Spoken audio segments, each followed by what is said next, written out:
Hello दोस्तों, आप सबका स्वागत है एक बार फिर से एस्ट्रो गुरु कृष्ण चैनल पर। जी हाँ, ये मेरा दूसरा चैनल है और ईशावास्य उपनिषद के 6वें सूत्र के साथ मैं आपके सामने हूँ। इसके पहले 5 सूत्रों पर मैं वीडियो बना चुका हूँ। अगर आपने वो नहीं देखे हैं तो डिस्क्रिप्शन में उनके लिंक दिए गए हैं, आप जाकर देख सकते हैं। तो देर नहीं करते हैं, इस सूत्र को लेते हैं, शुरू करते हैं। इस सूत्र में ऋषि कहते हैं, यस्तु सर्वाणि भूतान्य आत्मन्येवानुपश्यति सर्वभूतेषु चात्मानं ततो न विजुगुप्सते। पहले इसकी मीनिंग देख लेते हैं जो बुक में दी हुई है एज इट इज। इसमें कहते हैं कि इस प्रकार जो मनुष्य प्राणी मात्र को सर्वाधार पर ब्रह्म पुरुषोत्तम परमात्मा में देखता है और सर्वांतरयामी परम प्रभु परमात्मा को प्राणी मात्र में देखता है, वो कैसे किसी से घृणा या द्वेष कर सकता है। बहुत डिफिकल्ट लैंग्वेज चली गई, इसको थोड़ा आसान करते हैं, समझें। सबसे पहली चीज यहां पर घृणा की बात की गई है। जो सबसे आसान लाइन थी इसमें वो ये है कि वह व्यक्ति कैसे किसी से घृणा कर सकता है। उस व्यक्ति को घृणा नहीं होती। फिर क्यों नहीं होती? क्योंकि अगर वो सभी चीजों में, सभी भूतों में, भूत का मतलब जो भी विद्यमान है दुनिया में, सभी चीजों में यदि वो सर्वशक्तिमान परमात्मा को देखे, अब बात इतने पे नहीं खत्म होती। सूत्र आगे कहता है कि और साथ ही साथ परमात्मा को सभी चीजों में देखे, वाइसे वर्षा हो जाए। अगर ये हो जाता है तो ऐसा व्यक्ति फिर किसी से घृणा नहीं करता। यहां थोड़ी सी चीजों को समझें कि हमारे जीवन में जो दुख है, हमारे मानव जीवन में जो भी दुख है, वो घृणा की वजह से ज्यादा है। लगभग या समझें एक्चुअली उसी वजह से है। हम किसी को पसंद करते हैं, किसी को नापसंद करते हैं। नापसंदगी घृणा हुआ। हम लोगों को भी छोड़िए, हम मैटेरियलिस्टिक चीजों में चाहते हैं, हम कुछ चाहते हैं और कुछ नहीं चाहते। फला चीज खाना चाहते हैं, फला चीज नहीं खाना चाहते। तो हम किसी चीज को लाइक कर रहे हैं, किसी चीज को डिसलाइक कर रहे हैं। जो डिसलाइक हो रही है वो एक घृणा का स्वरूप है। कई बार तो प्यार में भी हमारे घृणा छिपी होती है और हमें पता भी नहीं होता है। क्यों? क्योंकि एक जरा सी बात उस पूरे प्यार को ढहा देती है, खत्म कर देती है। जरा सी चिंगारी, किसी ने आकर कह दिया कि अरे उसका तो उधर है कनेक्शन, और देखिए सारा प्यार खत्म। अगर प्यार है तो है। जैसे टैरो कार्ड में जो द फूल का कार्ड है, वो बिलीवर है, बिलीव कर देता है, भरोसा करता है। अब उसके बिलीव में और नॉर्मल लोगों के बिलीव में बहुत अंतर होता है। क्यों? क्योंकि द फूल का जो बिलीव है वो कंसिस्टेंट है, लगातार है, बिना शर्त के है, प्योर है। और अगर कोई चीज प्योर है तो उसमें हम मिलावट नहीं कर सकते, यानी धोखा उसके विश्वास को तोड़ ही नहीं सकता। आप धोखा दीजिए, वो उसका विश्वास नहीं टूटने वाला। तो वो प्योरिटी जब हम अपने अंदर ले आते हैं तो बहुत कुछ परिवर्तित हो जाता है। टैरो कार्ड्स में 3 कार्ड सबसे पावरफुल हैं, जिसमें से द फूल एक है। टैरो कार्ड से वापस आते हैं और धर्म ग्रंथ के ऊपर फोकस करते हैं। कई बार घृणा हमारी अभिव्यक्तियों में प्रकट हो जाता है। हम किसी व्यक्ति को नापसंद करते हैं बिना किसी वजह के, किसी को हम पसंद करते हैं वो भी बिना किसी वजह के।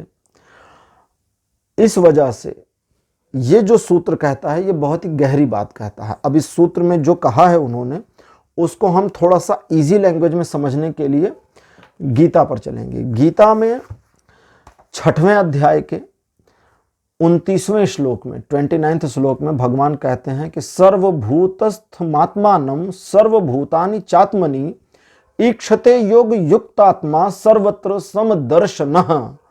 ये कहते हैं कि सर्वव्यापी अनंत चेतन में एक ही भाव से स्थित, योग से युक्त आत्मा वाला और सब में समभाव से देखने वाला योगी आत्मा को संपूर्ण भूतों में स्थित और संपूर्ण भूतों को आत्मा में स्थित या कल्पित देखता है। एक ऐसा व्यक्ति जो एकाकृत भाव से, एकाकृत मीन्स जो भाव बदले ना, भटकाव ना हो मन में, स्थिरता के साथ में सभी चीजों में आत्मा को देखता है, परमात्मा को देखता है, सर्वव्यापी अनंत आत्मा। और जो सभी चीजों में आत्मा को देखे और आत्मा को या परमात्मा को सभी चीजों में देखे। ठीक है, यह कहता है कि एक समान देखने लगता है। गीता में कहता है कि एक समान उसके लिए हो जाता है। अब पॉइंट अगला सूत्र कहता है, जिसमें कृष्ण कहते हैं, अगले सूत्र में गीता में कृष्ण कहते हैं या श्लोक में कहते हैं, यो माम पश्यति सर्वत्र सर्वम च मयि पश्यति तस्याहम न प्रणश्यामि स च मे न प्रणश्यति। यही है पॉइंट। वह व्यक्ति जो सभी भूतों में आत्मरूप मुझे ही देखता है पार्थ, और संपूर्ण भूतों में संपूर्ण चीजों को मेरे अंदर ही देखता है, सभी चीजों में मुझे देखता है और मुझ में सभी चीजों को देख रहा होता है। भगवान कृष्ण ने, अगर आपको ध्यान हो तो गीता में जब अर्जुन को अपना विकराल स्वरूप दिखाया था तो उन्होंने दिखाया था कि सारी दुनिया मेरे ही अंदर है।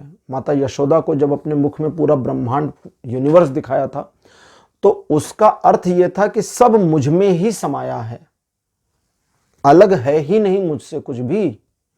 और यही ईशावास्य उपनिषद का यह सूत्र कहता है। यह भी कहता है, जो सूत्र कहता है, कहता सर्वभूतेषु चात्मानम ततो न विजुगुप्सते। जो सभी भूतों में ईश्वर को और ईश्वर में सभी भूतों को देख लेता है। भूत का मतलब यहां वो प्रेत वाला नहीं है, भूत का मतलब वस्तु है, चीज, मैं, आप, हम सब भूत हैं। संस्कृत का शब्द है भूत, ठीक है, हिंदी वाले भूत को नहीं समझना है। तो जो इन सभी चीजों में वैसे वर्षा चल रहा होता है, जैसे सनातन कहता है ना, कण कण में भगवान। अगर कण कण में भगवान है, आप देख रहे हैं, तो भगवान में हर एक कण भी विद्यमान है, दोनों वैसे वर्षा चल रहे हैं। और जो ये देख लेता है वो किसी से घृणा नहीं करता। क्यों नहीं करता?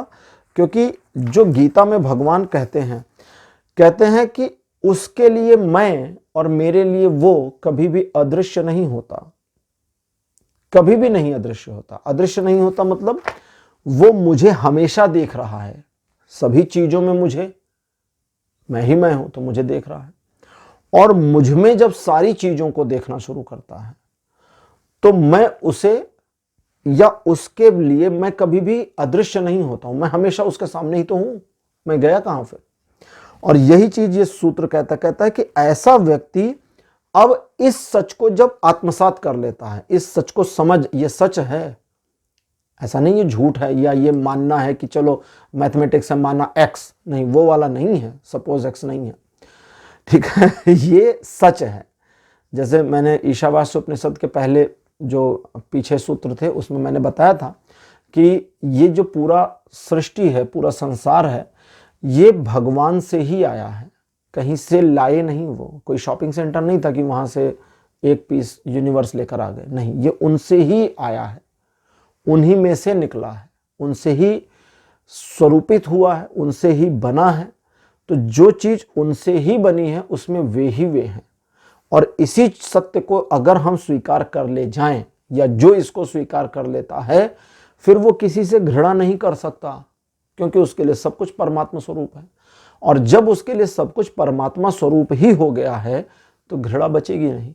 और अगर घृणा ना बचे तो ऐसे व्यक्ति का जो चेतन है, जो मन है, जो आत्मा है, ये पूरी तरह शुद्ध हो जाती है, पवित्र हो जाती है। और ईश्वर के साथ, जैसा कृष्ण कहते हैं, मेरे लिए वो और उसके लिए मैं, फिर अदृश्य नहीं है, फिर हम एक दूसरे के सामने आ गए।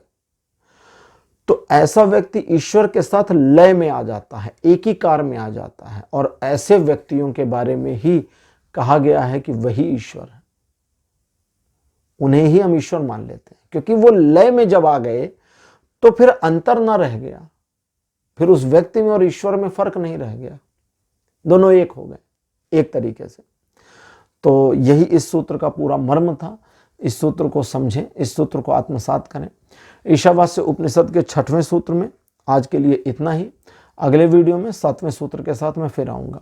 मुझसे जुड़ने के लिए, मुझसे कनेक्ट होने के लिए बहुत बहुत धन्यवाद। चैनल को सब्सक्राइब करना मत भूलिएगा और इस वीडियो को शेयर करिए अपने दोस्तों के साथ, अपने फैमिली फ्रेंड्स के साथ में, ताकि उनको भी थोड़ा लाभ मिले, उनको भी सनातन के बारे में जानकारी मिले। अगले वीडियो में फिर मिलूंगा, तब तक के लिए बाय बाय।